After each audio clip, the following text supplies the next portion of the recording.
Hello guys, welcome back to the pod. This is the NairoiBEERN. It's me Kish and my good friend Moss. Yes. So Moss, mazee, mambo? Mimi niko fiti. Umekuaje mazee? Mimi nimekuwa poa, nimekuwa na wiki fiti. But kuna vitu kadhaa nime-experience hii wiki zimenijamisha kiasi, but before tufikie hapo, wewe wiki yako imekuaje kwanza? Yangu imekuwa fresh sana. Siwezi complain. Okay. Sawa, acha tu jump kwa historia haraka. Hii wiki kuna kitu happen majuu UK pia siku hizi ni majuu. I thought majuu ni US peke yake. UK pia ni majuu. So kuna footballer fulani anaitangwa Kurt Zouma. He's a French footballer. Yep. I think, but then anacheza international team. National team rather. But ana play yanga West Ham. So kuna vida fulani ilitokea akiwa kwa keja yake. Ulicheck hiyo vida kwa wale maybe kuna msee anasikiza hiki kitu na jaona hiyo vida. Acha ni describe kitu li happen So huyu jamaa kwa keja yake alichukua paka, akaiangusha, akaipiga teke. Then akairushia staff fulani kwa hao, akaikimbiza, mtu yote akachukua, akaipiga slap. Na hii imebring a lot of outrage kwa jamaa wa animal rights thing tangu sijui jina zao but animal rights huko UK. So amekuwa kimfuata history ya cancel culture nini hizo story kama hizo. Amefainiwa I think $250,000 na West Ham.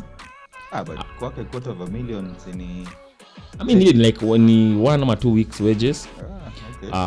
Ameadropiwa na Adidas. Anakuwa kit sponsor. Alikuwa na sponsor I think alikuwa na deal na insurance firm pia, wamesema story hiyo jamaa tujisikii nayo. So pia anataka kumdrop. Kuna talk that West Ham inaweza mdrop, pia inaweza terminate contract yake cause pressure from sponsors. Na ni player mpoa kweli? Ni player mfiti, alikuwa Chelsea la season, ameshinda mavitu hizo area. He's a decent player. Si level ya kina Messi na Cristiano, but ako fiti kivyake. Cool. So nataka kuuliza, unafikiria hiyo story yote hiyo tumearise from here kupiga paka teke na bare? Do you think the punishment ina fit the crime, ama una feel abebe msalaba yake? Wewe uko na pet kwanza nikuulize hiyo. Zizi mimi sina pet. Like nini unapenda, nini unaweza pet saizi? Dogi, naweza penda dogi but pale inakaa sheria za huko kwetu uweze unaweza kuwa na paka. Zizi spendi paka. Okay. Mimi na feel wako harsh on him cause I'm saying French but I think akona African flani ndani yake bado cause mimi place niligrow.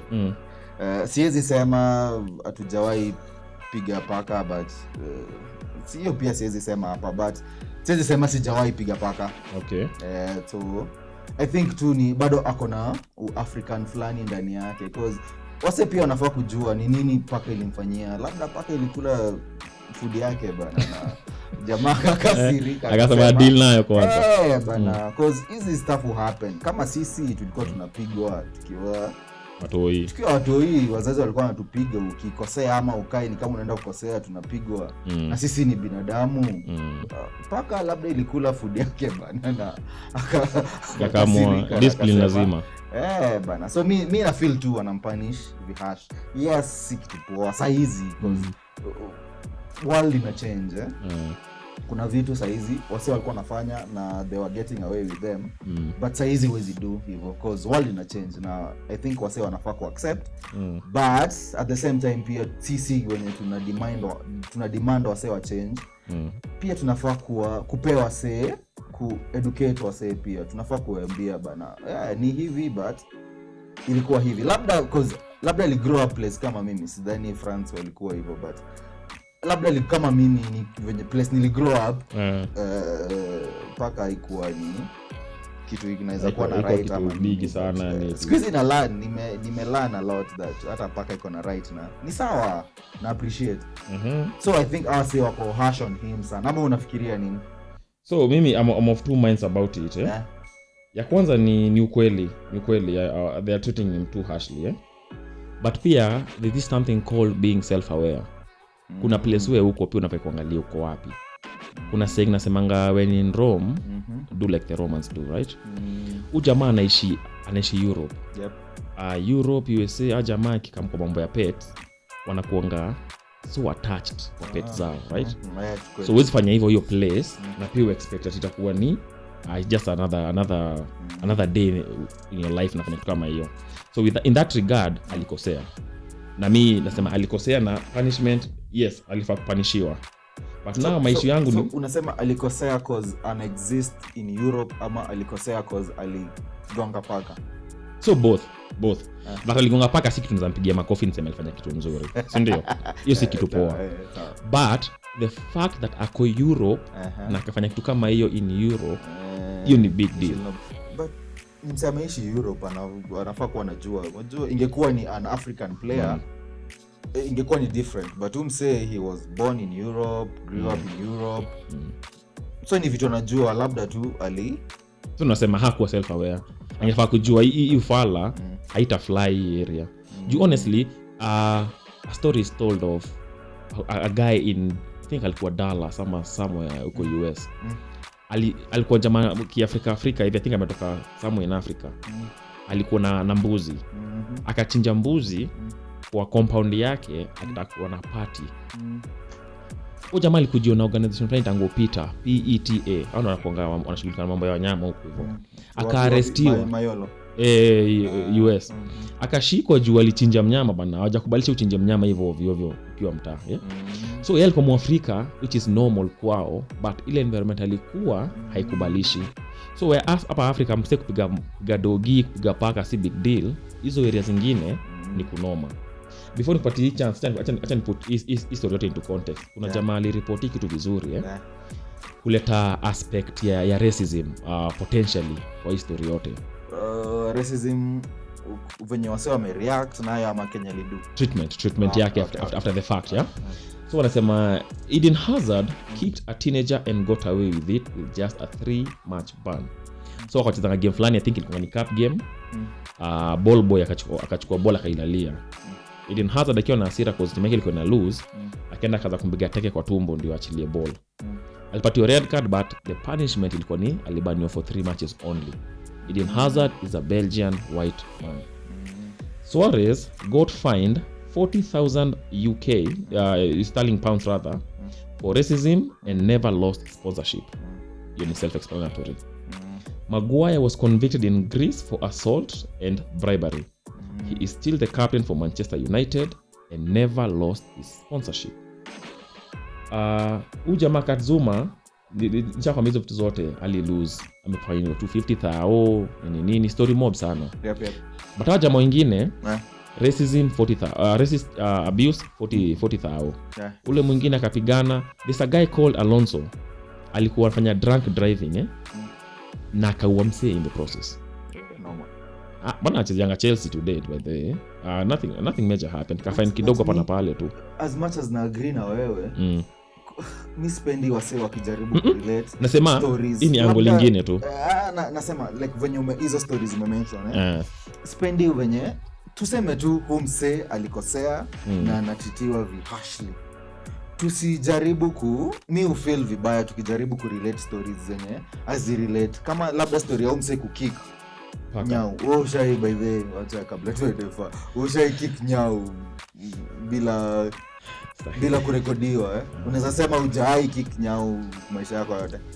Nina story ya mimi na paka nikiwa mtoi lakini sitaongea I mean the world we live in today itakuwa ni story because kuna vitu tulikuwa venye nimekwambia, kuna vitu tulikuwa tunafanya tukiwa watoi but tushalanza hizi, yes tulizifanya, but so ukiongea kama mimi nimesema si by the way kwani nikikansoliwa nikansoliwe, but nikansoliwa for speaking the truth, yeah.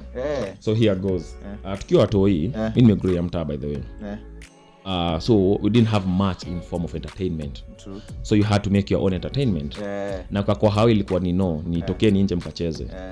So what we used to do is we would pelt animals with rocks.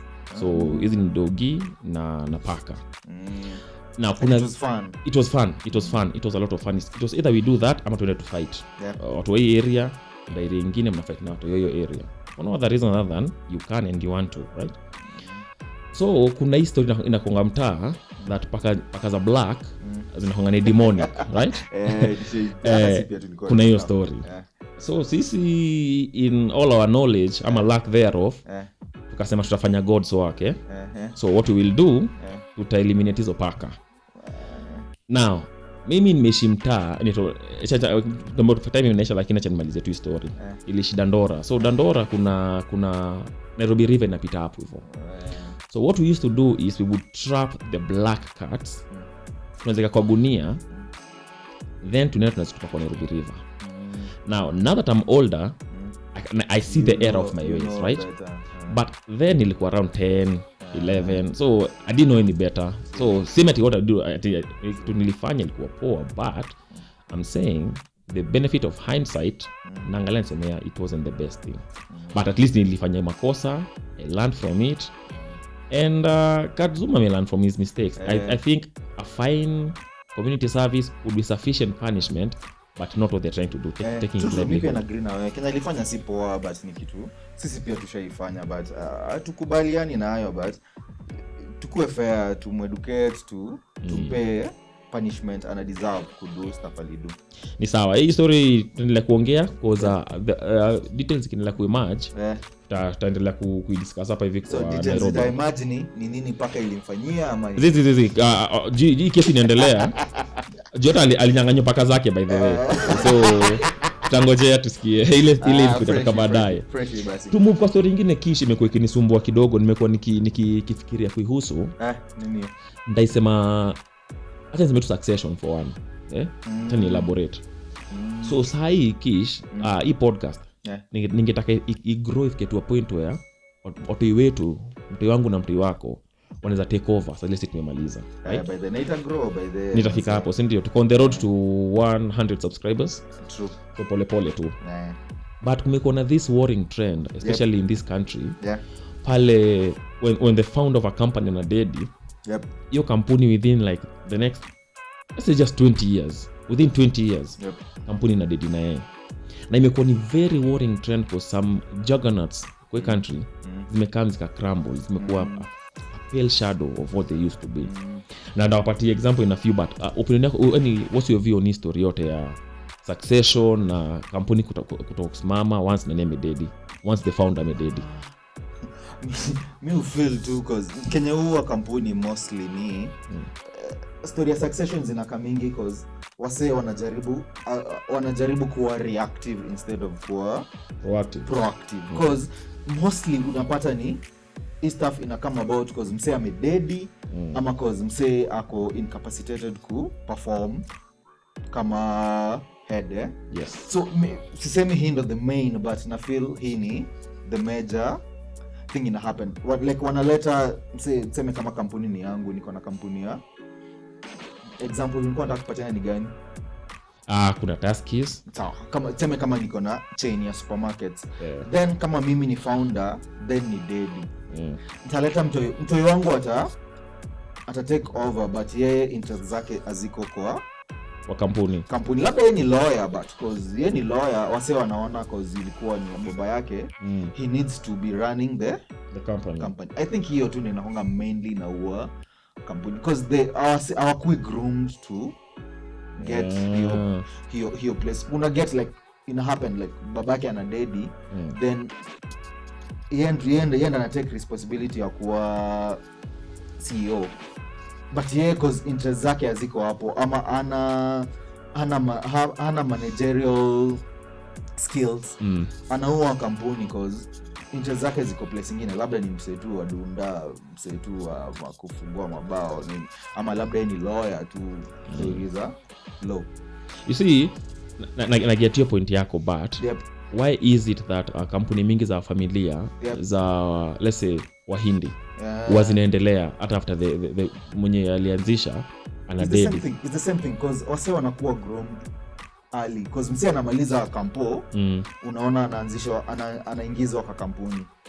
But sisi tunafundi like kama wewe sema kama budaka angekuwa kadonga fulani, ungeingizwa, ungepelekwa sijui ufanye sijui actual nini, but kampuni yenu itapata labda mnatengeneza pombe, but wewe unapeleka ufanye actual nini, then after dingi ya dedi wewe ndio unataka uteke kampuni ya kutengeneza mambo yote ibada, wewe umefanya actual nini, utaangusha kampuni. So niko na controversial statement hapa nataka kumake. Do you think we should go back, we should take the, let me say, the Asian model ya kuforce mtu kufanya kitu ile ina benefit familia? See, we can just borrow a bit of it. Si lazima tuchukue the whole thing, but kila kitu hatuwezi chukua kila kitu, but hatufai kuforce shit. Zizi mtu yako interested ataki hiyo story na hiyo kampuni. No, ayuko interested kwa ujampatia the proper guidance na training, cause kish example po umesema ni hiyo. Hii kampuni for example tunatengenezanga candles. So don't you think mtu yeye akaenda kampo ama akienda kole anafaa ku learn course ina help na business, especially ya candles, wax, something along the lines of whatever family business is, because the more namwacha free kuchagua whatever atakufanya. I agree, but labda talent yake haiko, labda ni mse kucheza futa, so utamweka na candles, but labda yeye amejua maths, anataka kuwa ni mse wa futuro, okay, ni anataka kuwa mse wa stats, okay.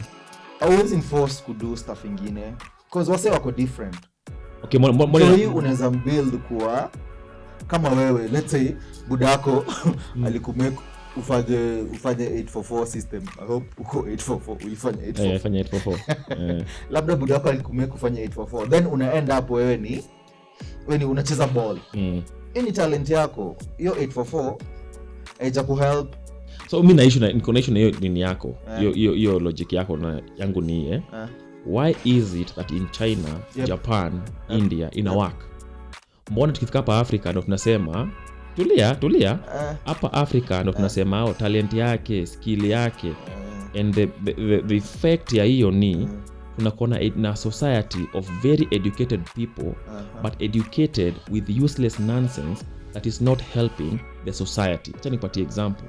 Kuna watu wanaenda shule wanasoma African studies. True. Wanasoma linguistics. Wanasoma some other things, yeah? Na ni sawa, it's a degree umepata.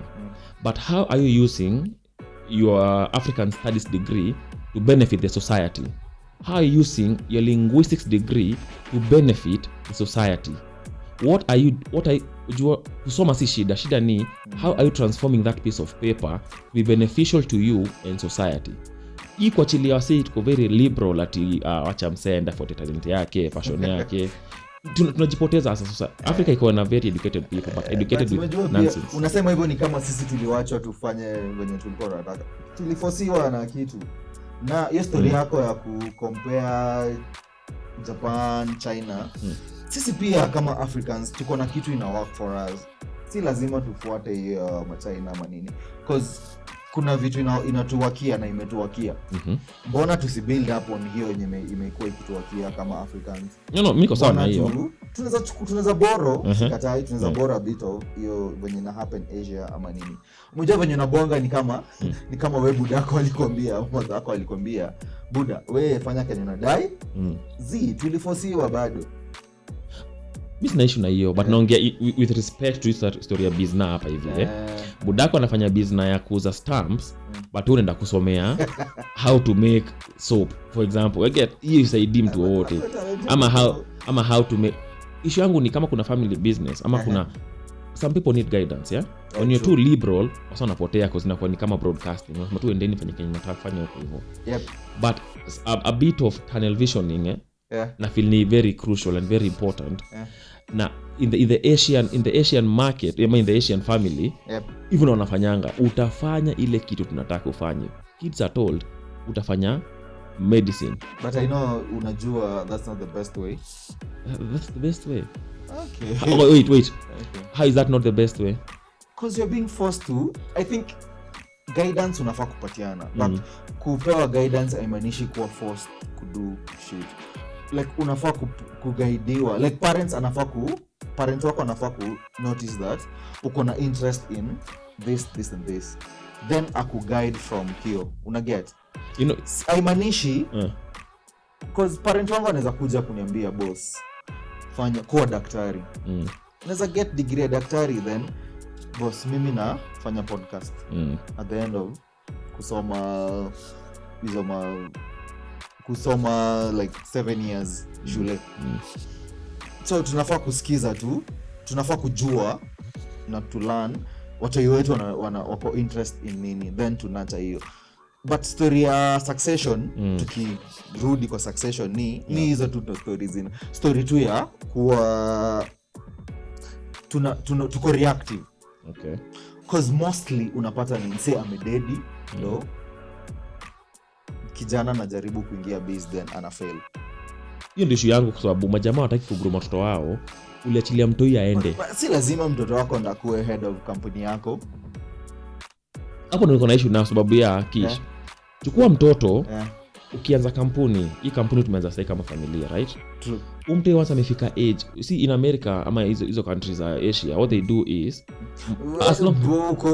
uko obsessed na hizi countries because usikue start to me what chance hypocritical, because nikitaka kufanya hip hop ndio niko America, right? But biz now utaki niko watu wengine pali successful. Unaweza borrow part of zizi. Ambia calligraph ache kuimba. Ambia calligraph imekama Mkenya hata ikubali. Poa mbaya sana. Jona copy America. Wala wametokea template, right? So template ya business iko west na east. So template zao ni watoi wanafanya kazi I think 16 or something like that. In family businesses wanachukulia ngoma mapema sana. Unaweza kugrumiwa, unaweza kuonyeshwa vile business inaendanga, kuna bring your kid to work day blah blah blah. So mtu ana grow hiyo passion ya business pole pole. Then when mzayana daddy, the transition kwa mtoi kwangi ni shock sana, because amekuwa akienda kwa ofisi, amekuwa akienda hizo mipangilio mikakati nini. So ile sikuwa naambiwa by the kutoka leo hii gap kunayo kuja ufeel ni easier, but again naongea kama msee budaki yako na business msee sisi ni maobs hapa hivi tu yani. Hiyo story mimi naweza malizia hivi, naweza kwambia bana, mimi na feel ukianzisha kampuni like ukishakaa like 10 years unaona unazaeka nini, kuwa na succession plan. Na si lazima mtu wako ndo kuwe head. Umekuwa ukiwork na managers, people under you nini, wanaweza do the same thing ulikuwa na do, because hao ndo wanajua history yenu venye mlidevelop kampuni nini. So wanaweza kuwa tu bado head, but mtu wako ana get benefits, una get. Good point, because issue nyingine ni jamaa atataka akienda kudedi atacha kampuni kwa mtoto wake ule hakuwa na interest kwa will, which again is a major reason as to why kuna family squabbles nini. Wengine hawawachi hata will, which sasa watu wanafeel kwa entitled ni mali ya buda yetu, wacha tunang'ang'anie. So hiyo ndio view yetu hapa hivi kama the NairoiBEERns. Inaweza kuwa ni ufala, inaweza kuwa tuja make sense, but sisi tunaongeanga hapa hivi. I think tunasema kile tunafikiria. Ndio hivyo so, ni kavya tu niko naweka. Ufala ni ufala yetu basi. Ufala yetu So tukimove on nikuulize. Yes. Wewe watch TV, mainstream media, wewe watch anything? Hata uko na TV una watching? Niko na TV. But the last time I watch like a Kenyan TV show ama just Kenyan media. Ni kitambo sana. Siwezi kumbuka. In all honesty siwezi kumbuka. Tulikali kaka KBC. So where do you get your news from? Unasoma gazeti? Gazeti, I mean online. Sometimes but ni gazeti from Nation, hizi major station, major media houses. So ukweli ni kwamba mimi siwezi nunua gazeti. True. So kuna gazeti tango PD inakuanga ni free. Hata e-paper ni free. Okay. So nikiwa kwa ma3 nini nafungua na cheki nini inaendelea hapo. So Nation ingekuwa free ungekuwa unaisoma? Ungekuwa unaiangalia. Sisi isoma ndaiangalia tu kiasi. Story ilikuwa ni sasa nilikuwa nakuuliza by the way, mbona una feel sisi wase wa hii generation, sema kama youth ama watu wa kitambo pia wana, since internet ikakuja ikadominate everything, mbona na feel wase wana run away from the mainstream media, wase wadai consume anything from, because kama mimi the last time nimeona hizi channels zetu sikumbuki kitambo sana. Yes, sometimes me was yangukia moja kama kuna features but kwa kibati mbaya tu hivi. Si kibati mbaya. Unatafuta hiyo natafuta kwa nimesikia kuna story fulani interesting hapo. Okay. But ni kwa community. Me I think the reason niliboka na media yetu number 1 ni bias. Tunajua hii media house iko owned na wale wase. Hii iko owned na wale wase wengine. Na so hii media house ita highlight stories na benefit mse moja, una get. So nikikuget unajua ukisema biased unamaanisha in terms of politics ama in terms of reporting obviously politics, hakuna kitu kingine nasema. Okay, so unaongea in terms of politics. Hii ni point number 1. How about issues zenye affect politics? Number 2, tuongee kuhusu news kwanza pia. True. News, why would I sit ningoje news saa 3 when social media na reporting news as it happens? Sai kukiwa na God forbid kuwe na attack somewhere ama kuna kitu happen somewhere. Nikienda Twitter, FB, Instagram, anywhere ndapata hiyo information in real time.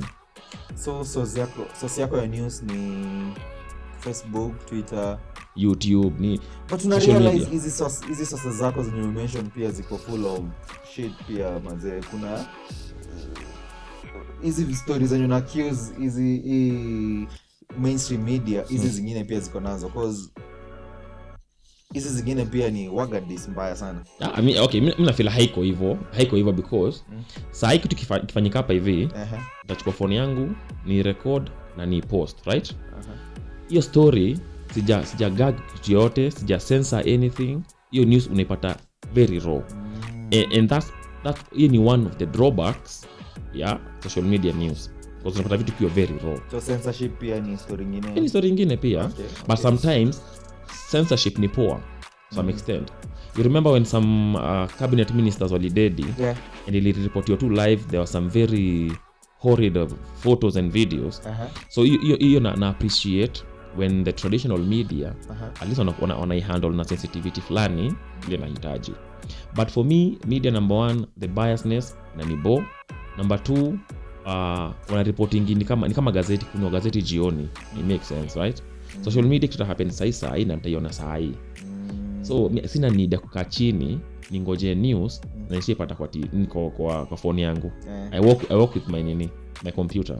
So sina need ya nini. Yes. So hiyo tu the main reason I consume it. Na wangeingia because au pia wako Twitter, hizo vitu nasema hizi platforms umemention. Wote wako huko ndani. So si bado na consume. This si hao. Mimi I consume from elsewhere. Hata afadhali na international from media. International media hata. Okay. But si bado ni mainstream because but si ya wetu. BBC. But okay, unataka kuni box wewe. Sikubox. Tunakushow ni I won't sit down ni watch TV. Because story ni study ina show that sikumbuki the exact percentages but ni around 70 to 80% of wase siku hizi wako against traditional media, the mainstream media. Because uongo hiyo ndo story. So sema ni uongo, uongo, censorship na delay. But Facebook, Twitter nini pia iko na censorship. So nakumbuka walitoa nani president wa Nigeria. President wa Mayolo, Trump. Alitupa nje. Twitter silimtoa. Hiyo ni form of censorship. Yes, ni news kwangu. Sisemi ni news but ni censorship. Kuna hiyo. I mean, hakuna kitu kiko perfect. Acha niseme hivyo. Hakuna kitu kiko perfect. But in this evil, na choose the evil of social media to traditional media. Number 2, hata it come to the shows nowadays. Honestly, who will sit down and watch a show for traditional media? It takes almost forever. Nowadays kuna movie za download, kuna streaming sites. So imekuwa rendered almost obsolete because of the internet imegrow to a point where honestly kukaa chini kuangalia TV unangoja 1 week ndio uone Inspector Mwala. No. Enda kwa nini? Enda kwa Netflix ama kuna Inspector Mwala, watch the entire season, maliza utoke hapo hivyo. Ni story yangu, mbona si consume? Mbona consume? Hebu tuambie. Moja kwanza ni censorship, of which mimi naipinga sana. Na mimi feel like kila msee anafaa kusema opinion yake because hiyo ndo social media ilifanya. Kila msee anaweza, ni kama venye sisi tunaweza ongea kile tunadai na tuisambaze because that's our opinion. Na ile ingine ilikupea like ulikuwa boxed, una think based on kenye msee anafikiria ama kenye station inadai. So social media ilileta hiyo form ya kila msee anaweza toa opinion yake na asikize kama ni mbaya ni poa hata wasee wa debate. Zingine si poa ukweli, but usisensa msee cause anasema opinion yenye different na yako. Mi hiyo tu ndo hiyo, na story ya kureport negativity imejaa kwa mainstream wazee. Ukiona kila kitu inakuwa negative.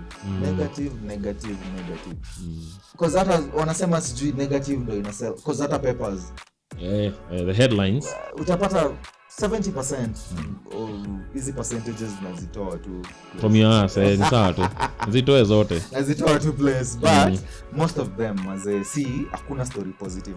But at least hizi social media unaweza get at least ka wase venye wamegrow, msee anakushow venye amegrow business yake nini, inakupea motisha like ya kudo something. Acha nipate example nyingine. Kuna dem fulani I think yeye ndo anarun YouTube kwa hii country, anaitwa Mungai hivi ukisema anarun ni yeye ndo sisi ndo tunarun YouTube. Anarun YouTube yeye ndo like one of the biggest YouTubers in this country. So even uko na maanisha udem sai ni journalist kivyake. Hii platform imempatia opportunity ya kutell stories za wase wengi, of which kama ni back in the day ingebidi aende andike ma CV, atume kwa mainstream media, atume proposal, atenda kufanya show na hivi na hivi, ambiwe kuna some people watakiwa kuja hapa because of their look, they have sound etubambi, but kwa nini makai poani zizi unajua alihoji majama fulani anaitangwa Mbogi Genje, right? Traditionally hao jamaa sidhani watakuwa angekuwa accepted kwa urahisi hivyo kwa nini yetu kwa mainstream media, watu wakina Gota City.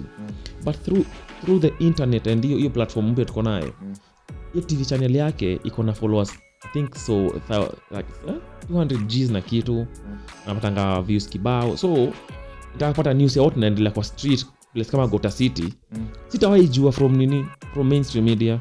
Na Gota City iko na nini interesting tunataka hizi ni vijana, life ya vijana huko hivyo vile wana struggle kila siku, vile wana make life yao ina work. So hii platform imekaa ikaniambia as I get information hata human interest stories kutoka kwa hii platform, ile sitapata kule side nyingine, kwa sababu wanaangalia bottom line peke yake tu, wanaangalia story itastua ma sponsor ni nini, maybe for sure. But hiyo ndio view yangu. Mainstream media I think itafika mahali itadedi, and that's why tunalizia redeem warudi zero, ama wanaweza ingia kwa hizi vitu nasema, wanaweza chukua your advice wa do kila kitu venye unasema wanaweza fanya hivyo, lakini TV as we know it will never be the same. Wanajaribu kuingia social media, wako Twitter, wako hiyo Facebook unasema, watafanya hivyo, but effect of that is ina lead to the death of mainstream media. Kuna some publications wameacha kuuza hata hard copies. Watu wanaweza kuwa mainstream bado, but wanakuja in some new, that's true, new form, but eventually wata have kuingia kwa history kabisa. I mean yeah, maybe I see what you're trying to say. Okay. But acha niko nakumalizia nikisema hivi kuna jamaa fulani tangu Eric Omondi. Mimi sitaki beef na mtu, but tunaongea tu. Eric Omondi anafight akisema anataka 75% of music chezwe na local radio. Mimi nafikiri jamaa na waste time yake saa hii. I mean as msanii kuna bill kwa parliament hiyo na waste time yake. Senate size hiyo bill. Ana waste time yake sababu mimi na feel kama wewe ni msanii and you're still depending on radio to push your music, you're doing the wrong business. In the age of the internet you're still waiting on radio to push your music. You're wasting your time and you deserve everything coming to you. Even though mimi ningesema tu fresh. So take advantage of this platform. Grow, fanya kila kitu unataka kufanya. Everything is possible kwa hii platform. Na hapo ndo tutamalizia episode yetu ya leo ya NairoiBEERns. Tata kwa thanks sana kwa kutune in leo. Like, comment, share, subscribe, do all those good things. Tell a friend. Mshare na yeye mwochi kitu, mpatie opinion yenu hapo kwa comments. Na wacha tuwachi hapo, utapatana next week. Till then, mimi ni Chris. This is Kish Mazee. Thanks for tuning in. And we'll be uploading weekly every Wednesday. And like we say, Kish, we talk because we want to, and we talk because we can.